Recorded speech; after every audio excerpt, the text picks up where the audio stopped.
So he's got a pretty good lapel thing going here. He's wrapped it under the neck. He's got handles here and here. Now what he's going to do, he's going to take his right knee, or his leg, he's going to sit over Mike's head. He's going to sit. And as he sits and leans into this direction, that chokes him.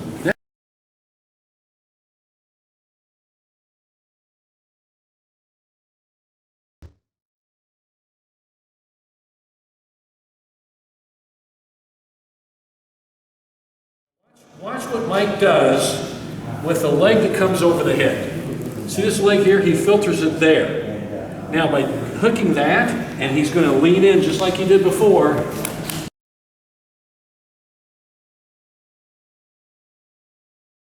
Right, we're going to take a look at how to do the super choke. We like to call it the super choke. That's our name for it. It's really Jigoku Jime, which is hell strangle. And, you know, often you'll see that one of the defining features of the hell strangle is anytime you do like a lapel choke, or even not a lapel choke, but you put your leg over his head or upper neck and add control and pressure to it. So that's often a lot of people, me included, think that's kind of a hell strangle. I don't think there's any official designation of that, but that's a good way to describe it. I've always used for many, many years. So we're going to look at this, but we call it the super choke because many years ago, Kenny Brayton just named it the super choke because it's really super choke. Let's take a look at it. Now, here's the situation. If Mike is flat, a lot of people will go flat. That tells you a lot about what his skills are in the newaza. Now, he might be doing that just momentarily to wait for there to maybe get a base or something. He might be. But he might also not know very much about ground fighting. Okay? So he'll go flat and thinks that's safe and cover up. A lot of times a guy will do that, wait for the referee to call a break in the action. Whether it's Judo, sport Jiu-Jitsu, Sambo, whatever it may be. Sometimes they'll just wait there and they'll think that's a safe place to hide. And that's no place to hide. So we'll make him pay for doing this our own way. Yeah, there we go. So when a guy is flat like this, okay, what Derek will want to do, let me just get like a lapel choke, just to the end. He'll do the lapel and loop it under, and when he comes to the side here, now the key thing he's going to think about first is this. He wants to get his, if he's choking with his right hand around the lapel, he wants to get his left knee just about right about at Mike's hip, right at the waist area. Does everybody see that? Can you guys see that? That's a good base there. That's a good anchor, as it were. Okay. Now, he's also grabbing the belt. He's going to lift with that belt. We're going to show you how you can lift with the pants as well if he's got judo pants on. We're going to see that in a second. But he's starting to set up the choke here, the strangle itself. All right, so he's got a pretty good lapel thing going here. He's wrapped it under the neck. He's got handles here and here. Now, what he's going to do, he's going to take his right knee, or his leg, he's going to sit over Mike's head. He's going to sit. And as he sits and leans into this direction, that chokes him. That hurts, okay? And notice when, cough, okay. When Derek did this, as he leaned in, as he crossed his leg over Mike's head, that inside of his knee was just behind Mike's head, and he leaned forward into this direction. Watch him do it again. I won't blab as much.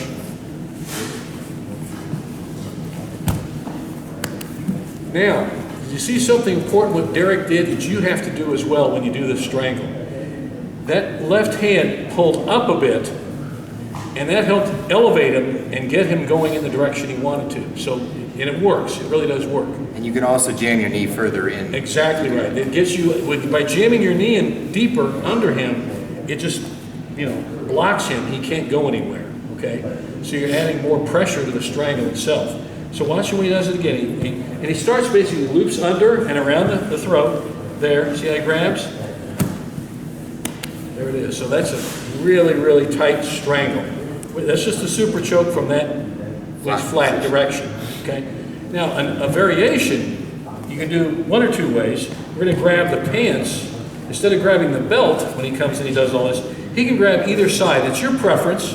If you grab the far side, and as you stick your, so if he's grabbing with his left hand, see on that Mike's far left leg there, just, you can see where he's grabbing, just kind of above the knee. You don't want to grab below the knee because you'll bend the knee. So grab up here, and now you can lift up as he, now watch when he does it. See how he lifts his whole body up as he does that and torques him in that. Some guys like to do that. Or you may grab the near leg. Some guys prefer that. It's a personal preference, really. But either one of those is fine, but I think the go-to move is the way we teach it basically, the belt. The belt's your best handle to lift with. So that's what you're looking for with this stuff's going on here. You want to lift them up with something. By lifting them up at the waist, it works a little better, and I'm showing you these other two variations just in case those don't work well enough for you. If you try that, it doesn't work, then you can grab the pants and come back and do it. So say you try to do the lift. So, okay, so he comes up and he tries it, and for some reason Mike just doesn't lift up. Try to lift him up first. Okay. Mike, maybe he's a stud. Okay, good. Now grab the leg, and I can do it with his leg. Okay, so it'd be a good backup move if you want to do it. All right? Did you see how we did that? Now the looping under the hand, the neck, is just make sure you get it under the neck and you loop. This is a rope. Let's think of this lapel as a rope.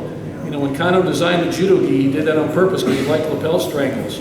So it's a nice wide rope to use, and just loop it. And notice he doesn't have any space in between his face and the mat.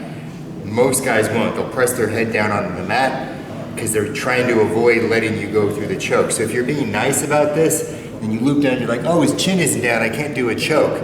That's what they want you to think. So you're not gonna like cross face the guy, but you're just gonna drag your elbow through and lift. And it'll go through. It's a little uncomfortable, but it's not bad. It's not as bad as a cross face. That's right, that's So right. don't let the fact that his face is down stop you from trying to continue the choke. Okay, you might even have to, if you're really that worried about it, kind of lift up a little bit, boom, and then come under. Okay, and then it's set, catch, step over, and there you go. Can you guys come from this side here and show us back in here? Watch what we want to key in, and everybody look at this. Watch it on Derek's left knee. Now this is important. The left knee is one you don't want to neglect, guys. When he comes around, and look how that left knee jams right in there. Now when he does lift Mike up, he's going to jam that in tighter. See, and that makes more body contact and makes it a whole lot tighter. Make sense? It's a great move. And you notice there's a variation when they're on elbows and knees. You do on elbows and knees. If you do on elbows and knees, man, it's even better because you've got a lot of room to do it. And I should have had Mike do it on you because he likes this strangle block, you know. But it's a great move. We call it the super choke. It's really just a variation of Jigoku Jime, the hell strangle. So let's work on them when they're flat. And I say get good at one side, but get good at the other as well, because you should be pretty ambidextrous in your ground fighting skills. You know, because you never know what part of the mat you're on, what the situation is. You should probably get good at this. Get good at one side and we'll come to the other. We good? Let's go give it a try. Yes, that was the nice one. That basic when he's flat out. Now we're going to show you a little variation that if you want to try it, try it. And Mike, and you dreamed this up some time ago, right? Is it? Yeah, because you guys reminded me. Yeah, we got to show this. This is really a lot of fun. Can you demo here? And so Derek's flat. Now watch what Mike does with the leg that comes over the head. See this leg here? He filters it there. Now by hooking that, and he's going to lean in just like he did before, and that really is nasty. That really ties you up. So hook it under there, and you notice he has to lean back a little more in it. You know, he's rolling backward a little more, so he's going to have a little different dynamic in that. Did everybody see that? Okay, so when you do that, you can't put it directly forward, yes, but it may work back. See, you set back more. Not so much his right haunch here, his right thigh, but more his right buttocks. And he's lifting up with after he loops the choke, he lifts me up a little bit so that I go like this and I put my elbows down so I'm not getting hung by my gi. And that gives him the space to hook his foot in right there.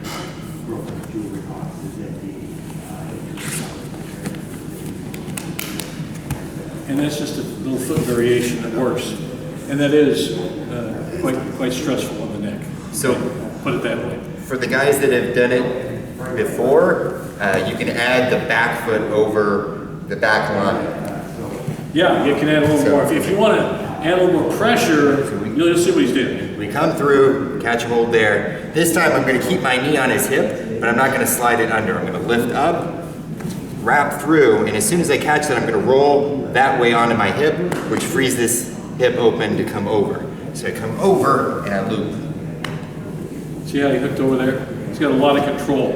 Remember, one of the rules of any type of, whether standing or ground fighting, certainly in ground fighting, you want to exert continual control. Control. Keep improving your position, declining his position. And that's what is happening here, okay? And we're just adding more measures of control to make it more uncomfortable for him, shall we say, all right? And it's not a bendy thing since you're rolling sideways if you think about it. As soon as I go right here, this opens up to come right over, okay? If I roll backwards from there, then it is a bending thing. Now I have to be able to unwind this, reach all the way up and come over. So go sideways. Can you show basically the way we just did for this? Derek, you show yours. Okay, so watch, here's the first version we just did. Look at the leg over, loops it, catches it right there, all right? Now the one he's gonna do, watch how he comes, the knee that was in the hip, he's now gonna come over the buttocks actually, to the backside. See that? So some variations of the super choke or Jigoku Jime Hell Strangle. Let's give it a try, huh, guys? It's a lot of fun.